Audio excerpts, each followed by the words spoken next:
Shalom, damai di hati di Tuhan. Saya pribadi mengucap syukur kepada Tuhan Yesus yang sudah mempercayakan pelayanan ini pada saya, dan berterima kasih kepada pimpinan Ketua DPRD Surut dan semua jajarannya yang memberikan kesempatan ini. Puji Tuhan, tadi malam saudara, ketika saya mempersiapkan pelayanan ini, saya bertanya pada Tuhan, Tuhan, apa yang Engkau ingin sampaikan melalui saya yang adalah suara hatimu, sehingga benar-benar firman Tuhan adalah pesan Tuhan, bukan kemauan saya secara pribadi. Saudara di dalam Tuhan Yesus Kristus, tadi malam sampai tengah malam, renungan firman Tuhan ini belum rampung. Dan tentu sebagai manusia, saudara, saya tidak tenang. Tetapi entah kenapa saudara, ketika saya berserah kepada Tuhan, saya bilang, Tuhan, sekali lagi ini adalah pelayanan pekerjaan Tuhan, dan hamba-Mu adalah alat-Mu. Biarlah semuanya hanya untuk kemuliaan nama Tuhan. Dan saya tidur dengan nyenyak. Jam 5 saya bangun, padahal kami sudah tidur tengah malam, saudara. Masih dalam keadaan yang capek karena aktivitas, tetapi Roh Tuhan yang memberikan saya semangat. Bukankah ada pelayanan? Engkau harus mempersiapkan diri, karena suara Tuhan, pesan Tuhan akan dipercayakan kepadamu. Saya begitu bersemangat sehingga ada berkat firman Tuhan yang sudah memberkati saya secara pribadi yang akan saya bagikan di tempat ini. Haleluya, puji Tuhan. Saudara di dalam Tuhan Yesus Kristus, baik, kita akan awali pembacaan atau renungan firman Tuhan yang saya ambil atau saya dasari di dalam kitab Pengkhotbah 3 ayat 1b. Kita hanya fokus saja untuk pembacaan bagian B.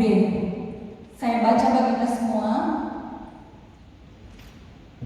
Untuk apapun di bawah langit ada waktunya. Sekali lagi, untuk apapun di bawah langit ada waktunya. Dan saya beri judul khotbah pada kesempatan ini, waktu tidak akan kembali.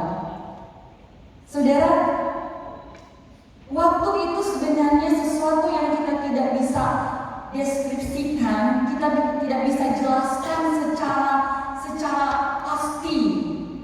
Tetapi ada makna yang begitu mendalam kalau kita bisa kemudian mengerti apa sebenarnya waktu itu sendiri. Nah, yang sudah lewat, yang kita sebut dengan waktu yang lampau, masa lalu itu adalah sesuatu yang tidak bisa diperbaiki. Benar?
dapat 7 anak laki-laki dan 3 anak perempuan. Ia memiliki ayat 3, ia memiliki 7.000 ekor kambing domba, 3.000 ekor unta, 500 pasang lembu, 500 keledai betina dan budak-budak dalam jumlah yang sangat besar, sehingga orang itu adalah yang terkaya dari semua orang di sebelah timur. Ayat 4, anak-anaknya yang lelaki biasa mengadakan pesta di rumah mereka masing-masing menurut giliran, dan ketiga saudara perempuan mereka diundang untuk makan dan minum bersama-sama dengan mereka. Ayat 5, perhatikan saudara, setiap kali apabila hari-hari pesta telah berlalu yang diperbuat anak-anaknya, Ayub memanggil mereka dan menguduskan mereka.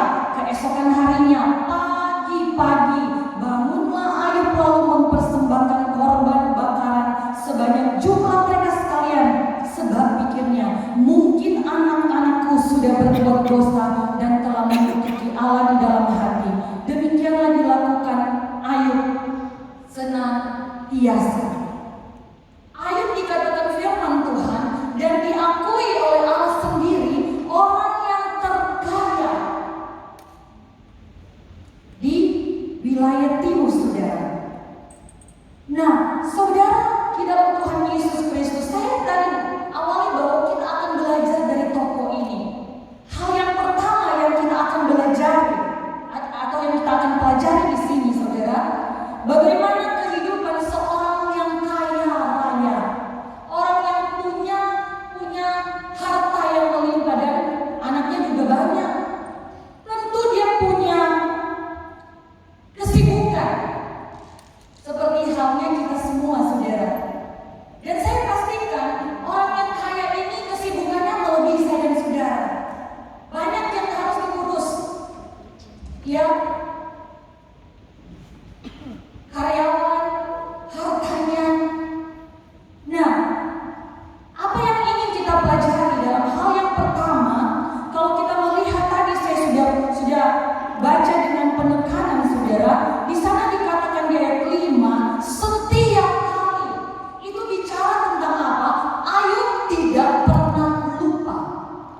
Ya, dia tidak pernah lupa dan pagi-pagi dia berdoa untuk anak-anaknya. Ini berarti ada prioritas utama yang dia lakukan sebelum pekerjaan-pekerjaan yang lain adalah mendoakan anak-anaknya.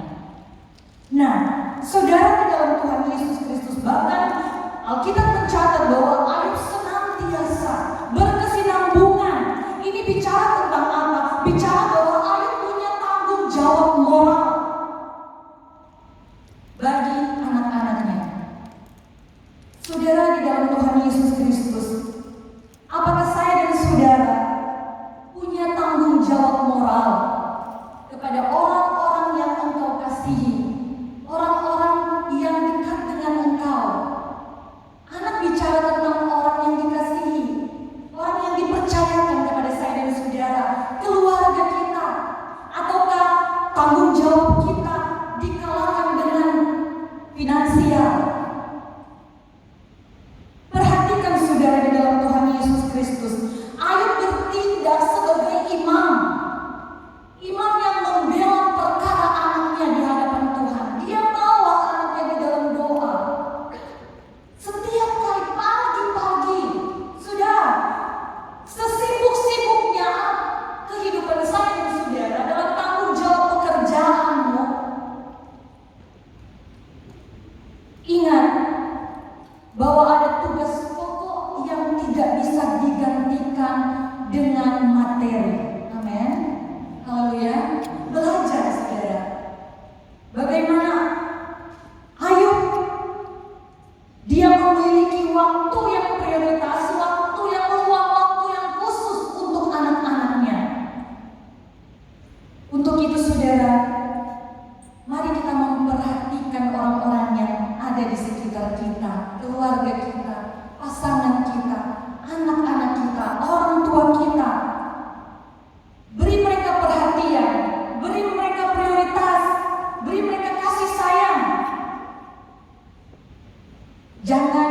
menggantikan semua perhatian dan kasih sayang itu dengan materi, dengan uang. Tidak akan bisa, saudara. Amin. Banyak di luar sana anak-anak orang kaya, saudara, hidupnya berantakan karena dia dimanja dengan uang. Ada lagu yang bilang gitu ya, saudara, lupa kasih sayang, lupa perhatian. Yang terpenting kita belajar daripada Ayub. Dia memprioritaskan orang-orang yang ada di dalam hatinya untuk dia perjuangkan dalam doa kepada Tuhan. Amin. Karena apa, saudara? Kalau kita tarik kemudian dalam hubungan dengan waktu tidak pernah bisa kita tebak, tidak pernah bisa kita duga. Ada ayat Alkitab bilang, jangan engkau berpikir bahwa besok engkau akan beruntung, engkau akan kesana dan kemari,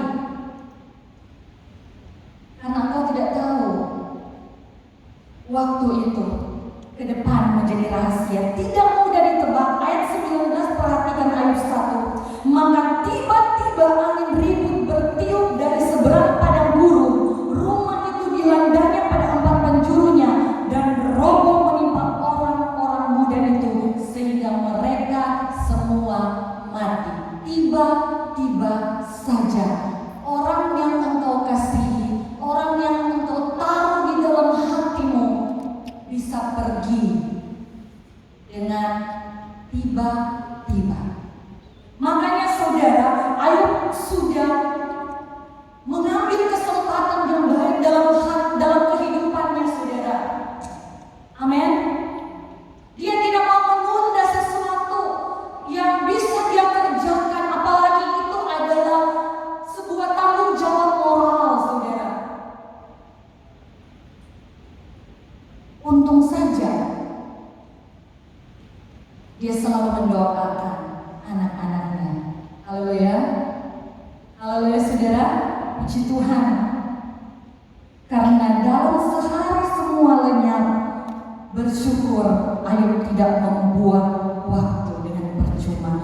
Pelajaran yang kedua, Ayub adalah contoh ayah yang hatinya terarah atau tertuju kepada anak-anaknya, sehingga dengan demikian rasa itu, kasih sayang itu, perhatian itu yang membuat dia kemudian mengambil tindakan, menyediakan waktu dan perhatian yang diperlukan oleh mereka.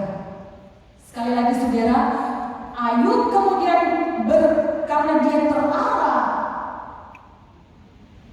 kepada orang yang dia kasihi, sehingga yang dia fokuskan untuk melakukan sesuatu kepada orang tersebut. Jadi dari Ayub kita mau belajar, saudara, jangan kehilangan momen-momen berharga dengan orang-orang yang engkau kasihi. Jangan kehilangan kebersamaan. Kadang-kala sebaliknya apa yang kita lakukan, saudara, dengan alasan kita bekerja untuk memenuhi kebutuhan mereka, yang mereka perlukan perhatian dan kasih sayang, kita terabaikan. Waktu kita terbuang percuma untuk mencari uang, bekerja, dengan alasan, untuk menghidupi istri, menghidupi keluarga, menghidupi anak-anak. Fokus kita teralihkan. Saudara di dalam Tuhan Yesus Kristus, jangan kita melupakan atau teralihkan fokus kita dengan alasan yang sebenarnya sebuah pembenaran saja. Saya punya cerita begini, Bapak Ibu. Ini adalah sebuah kisah nyata. Ada seorang anak gadis 3,5 tahun bernama Dita. Kisah nyata. Saya pernah dengar kisah ini beberapa waktu yang lalu, kemudian saya cari lagi. Dan saya baca kembali, saudara. Orang tua dari Dita adalah orang yang bekerja, suami istri. Mereka meninggalkan anak mereka ke seorang pembantu. Nah, pembantu ini sibuk.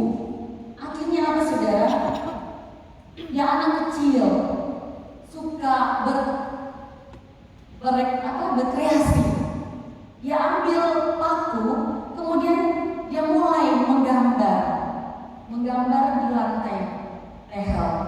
Dia lihat gambarnya tak muncul, saudara. Dia lihat ada mobil baru dari bapaknya. Mulai dia menggambar di sana. Dia gambar ayam, pokoknya semua yang saya lihat waktu di Google itu, saudara. Mobilnya itu memang sudah penuh dengan gambar anak ini. Akhirnya bapaknya, ibunya datang, ditanya sama pembantu, siapa punya pekerjaan ini. Ternyata anaknya itu, bapak ibu, dia datang. Dia bilang sama bapaknya, "Bapak coba lihat yang saya buat. Bagus bukan? Cantik bukan gambar saya?" Bukannya pujian, saudara, yang dia papa backing, dia papa ajar dia anak. Dia pukul tangan anak itu, kiri kanan, bahkan untuk memberikan efek jerah kepada anaknya. Dia biarkan anak itu dirawat oleh pembantu sampai akhirnya tangan anaknya itu membusuk. Saudara perhatikan, dan mulai kena infeksi, bernanah, dibawa ke dokter karena sudah demam tinggi, tidak bisa diselamatkan kecuali amputasi. Saudara, di dalam Tuhan Yesus Kristus diceritakan juga ketika bapaknya memberikan ganjaran kepada anaknya, ibunya hanya diam saja, tidak membela. Mungkin pikirannya sama untuk memberikan efek jerah.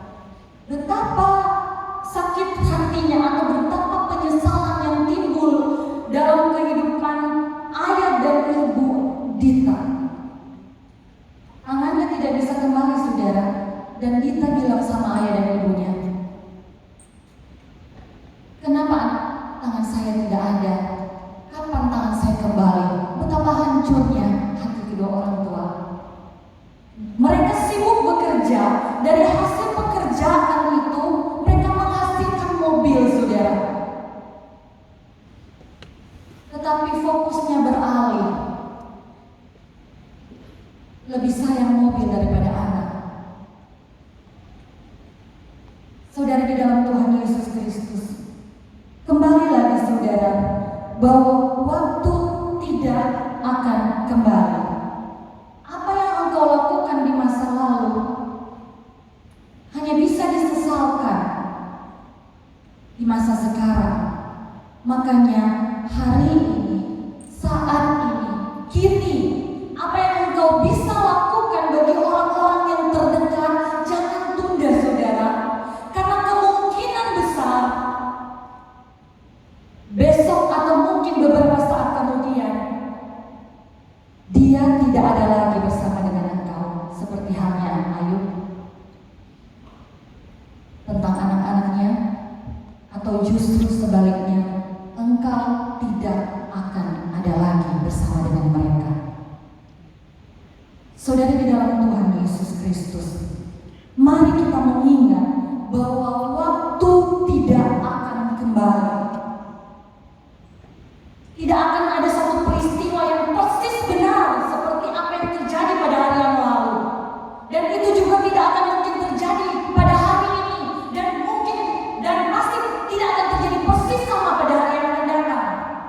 Untuk itu, apa yang bisa kita lakukan, saudara? Sekali lagi, waktu tidak akan kembali. Belajar dari Ayub, saya dan saudara harus ada tanggung jawab moral. Amin. Haleluya. Dan yang kedua, hati saya dan saudara harus benar-benar fokus. Jangan kehilangan fokus. Puji Tuhan. Pengkhotbah 3 ayat 1b, saya kembali baca sebelum menutup renungan firman Tuhan ini. Untuk apapun di bawah langit ada waktunya.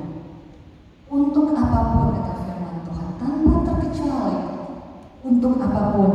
Kalau engkau punya waktu yang banyak untuk bekerja, engkau sibuk sekali untuk bekerja, jangan lupa, saudara, firman Tuhan ingatkan tanggung jawab moral. Yang kedua, pastikan hati kita tidak hilang fokus. Yang lalu sudah lewat, tidak bisa diperbaiki, tidak bisa diulang, waktu habis lenyap. Yang kemudian yang di depan belum bisa ada, belum bisa dipegang, belum bisa diprediksi.